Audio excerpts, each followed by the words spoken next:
good Thursday morning. It is a Boomstradamus morning for sure, as we find out last night that when Boomer floated on Monday that Kyrie Irving might be able to play as soon as Thursday, he wasn't messing around, as everybody ended up after Boomer reporting it last night that the mandate for performers and athletes will be lifted. Oh, we are bowing to thee this morning. This is going to be a lot of bowing last night and this morning, a lot of bowing to Boomstradamus. That's right. You're always the man, Boomer, in our book. So anyway, it's a good thing for the athletes. It's a good thing for the performers. But in the larger picture in the city, there's going to be a lot of people that are pissed off about this thing. But we don't, as far as what we talk about here, there's a lot of happy baseball fans and the happy Nets fans that are out there, all 27, 28 of them. Good morning, Boomer. How are you? Yeah, good morning, G. And it's been a long 2 days. I've been under attack, under a siege by the little redheaded stepchild in the afternoon, and yes, thank you. You are. But the thing about it is that when I said it, I said let's wait until Thursday. Nobody wanted to wait until Thursday, especially the guys in the afternoon, especially Evan and Chris Double Mac McDonald.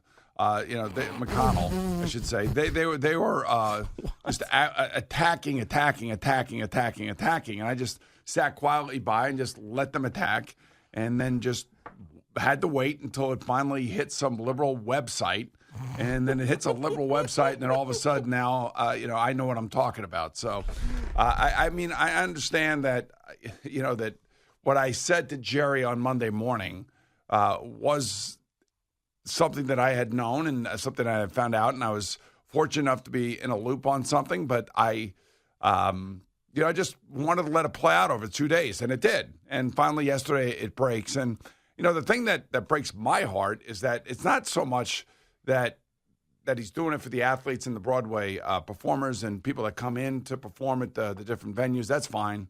But it's all the just regular people out there that lost their jobs and should be able to get their jobs back. Now, he controls some of the mandates.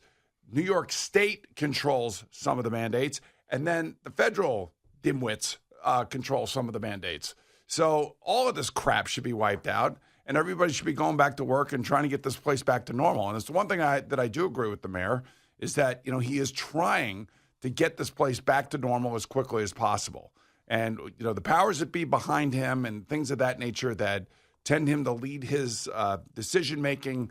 I don't know all about that, but I do know that, every now and again a politician likes to deliver good news. And for some people in this world, the good news will come today. And that's for the athletes, and then we'll find out who on the Yankees is vaxxed or unvaxxed when they go up to play in Toronto. When they go to Toronto, right, yeah. Because that hasn't changed. Yeah, and then when is their first trip to Toronto? Do you know? Their first trip to Toronto, I'm not sure. I do know, just Google it, that there's going to be a situation with the Nets if things don't change in the NBA standings, because that could be a play-in game tournament situation with them going up to Toronto. They may not have Kyrie Irving, so that's something to keep an eye on as well. But as far as playing home games, the Mets and Yankees don't have to worry about that.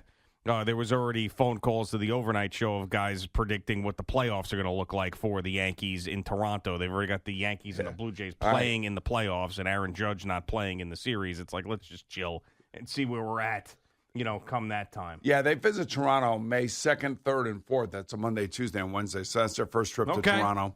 I don't know if anything's going to change up there. Probably not. It doesn't seem like it, but I do know that, today you'll get some good news in the world of sports and also in the world of Broadway for sure, and also performers to come into the buildings and be able to perform anyway. But it's still part and parcel. I'd like to see the whole thing wiped out and get everybody back to work and get people doing what they're doing. I'm sure the mayor will have an answer for that if he's asked the question as to why this is just this part of the society, because none of it makes any sense.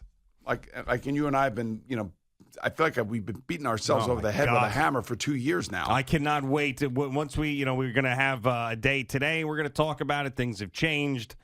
But after that, it's going to be great for it to be in the rearview mirror, at least for sports. I understand that it's not in the rearview mirror for a lot of folks, and we still feel for those who have lost their jobs over this. And now you get to see, athletes and performers get, a special dispensation for this, which is something that we had talked about earlier, how that's not going to go over well. Like I don't know how many times we sat there and talked about, imagine if they let Kyrie Irving play, but yet all these people that lost their jobs don't get their jobs back. Yeah. I mean, and that's exactly what's happening, at least right now. I mean, it could also change, but at least right now as we sit here today, this is a special privilege type of thing for athletes and performers. Yeah. I think Mayor Adams is going to have to, I don't know, as they say, thread the needle this afternoon or whenever their press conference is going to be held at Citi Field of all places.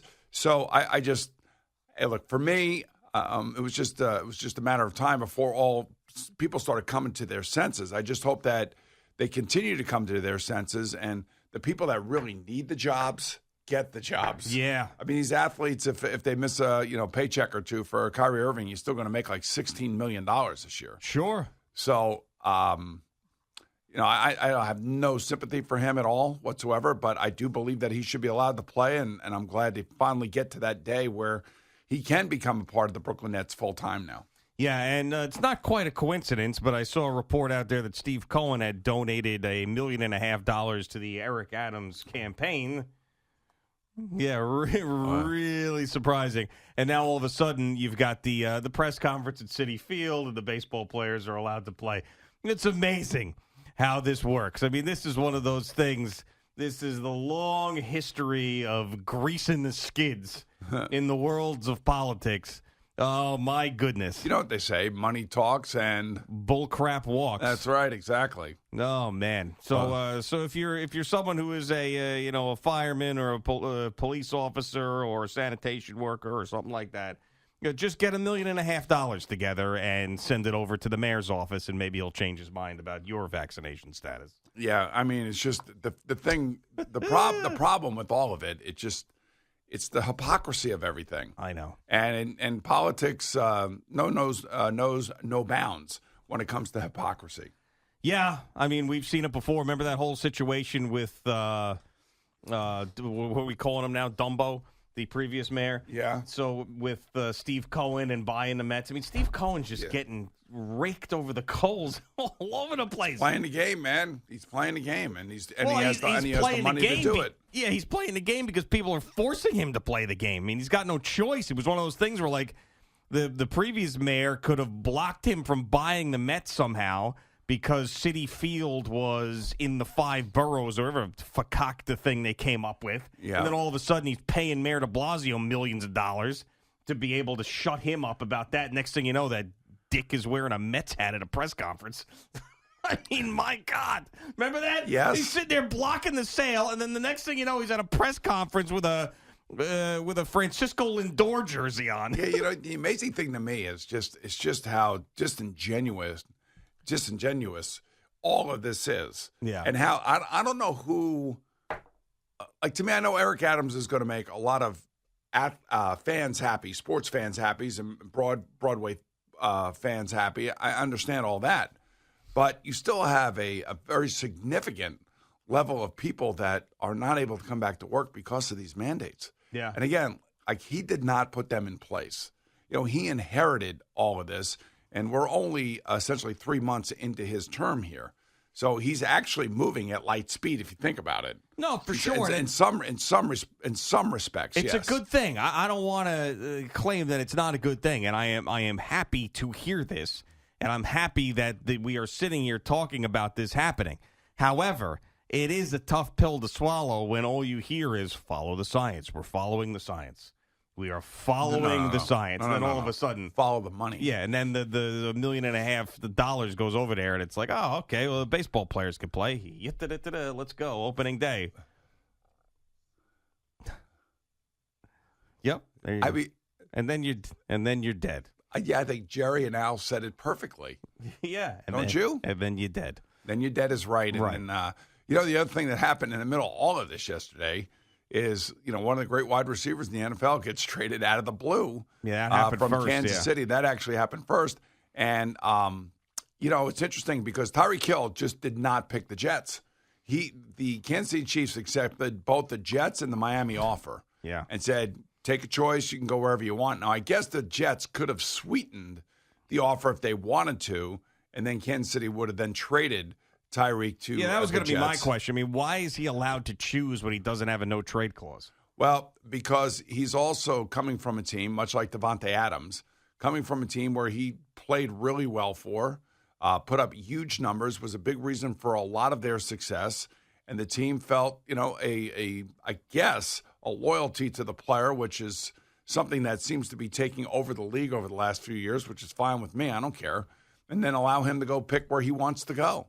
I mean, if the Jets would have offered something significantly more and Tyreek Hill and the Chiefs said no, then that would be really troubling. But the fact that they offered something that Kansas City accepted and Kansas City would have said, hey, yes to the Jets or the Dolphins, and then said to Tyreek Hill, it's your choice. Where do you want to go?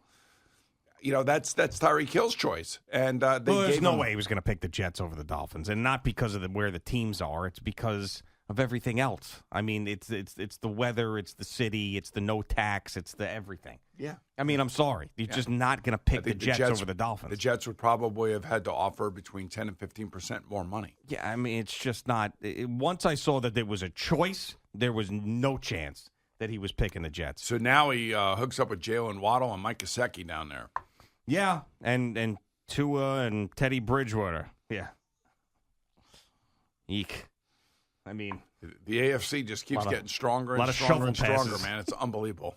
A lot of shovel passes. Mike McDaniels, he'll have it all on lockdown down there. Eddie, you had to be pretty excited about this yesterday. A high price in the draft choices, but yes, overall, I think it's a positive. And how does Kansas City win out of this? They get 5 picks, and they also get cap flexibility, which they desperately needed. I think they wanted to keep Tyreek, but Tyreek and his agent wanted more money, more guarantees. And after a while, it just becomes, you know what? Maybe it'd be better off if we just move on from him. Well, they're not going to be able to replace him. You know what happened? You know what changed everything here? Juju Smith-Schuster? No. What? The Devontae Adams contract. Oh, I see what you're saying, yes. That's what changed. I mean, it was no secret that all of a sudden when that contract went out that these two sides couldn't agree on something. Yeah, the amazing thing is that the Chiefs, they could have made it easy. 4 years, $120 million, done, here you go, stay here. You probably wanted more money than that. And then all of a sudden, when the Chiefs started making some calls about some teams that maybe would be interested, that had the draft capital that they would be interested in, now all of a sudden, you're sitting there and you're trying to decide, okay, do we deal with this guy and give him even more money than we've already offered him, or do we take the 5 draft picks back, get the cap space back, and then move him to another team? And I think the Chiefs made a very sound decision, and I think that the Dolphins, who had plenty of money under the cap, are going to help Tua now, and it's going to be even more difficult for the Jets. Well, of course. I mean, he's got no excuses now with Tyreek Hill there, so we'll see and Jalen Waddle what they end up being, who had a record-breaking season for a rookie last year, and the guy was absolutely tremendous. But, I mean, I don't know if, you get yourself worked up if you're a Jets fan once you hear about Tyreek Hill. You start thinking about it, and, man, how great would that be? But I don't know if this was the worst thing that could have happened to him going to the Dolphins. I really don't think so. For him personally? No, I think it's great. No. The worst thing that could happen to the Jet fan. I don't think it's the worst thing that could happen to the Jet fan that he ended up going to the Dolphins, because there's so much work to be done on this roster. There's still so much work. And I know, I guess the new thought is bleep them picks, the Les Snead of the Rams philosophy. That's what everybody's doing, just trading away picks and get whoever you can, the great player. But I'm not so sure when the Jets are where they are that bleeping them picks is the right way to go.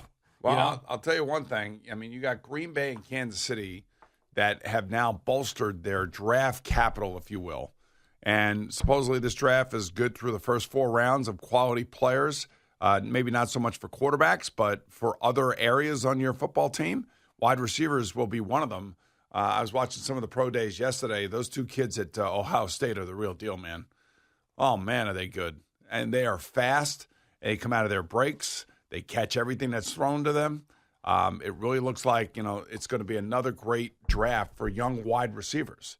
And, maybe the Jets feel like they go in that direction, maybe in the second round. But the draft capital, though, for the Chiefs now and for the Packers, two of the better teams in the league with two of the best quarterbacks in the league. Yeah, but they got have worse. Significantly risen. Yeah, but they got both those teams ended up getting worse with their rosters right now, losing those two guys. And everybody in the AFC West is loading up, and the Chiefs just lost their best weapon. But it also goes to show you what happens when you pay the quarterback the amount of money that they are paying Patrick Mahomes and Aaron Rodgers. The pressures that are felt other places on your roster, including both Devontae Adams and Tyreek Hill. Who would have thought that maybe Devontae Adams, because he was intimating it all throughout the season, and he had the Derek Carr comment about, I'd love to play with Devontae and all that other stuff in the middle of last season. So maybe there was a thought that he may not come back to Green Bay, but nobody thought Tyreek Hill was in play. No, absolutely not. And it happened so quickly yesterday. All right, I wonder if they talked to Patrick Mahomes before this. I'm sure they had to. They had to keep him in the loop.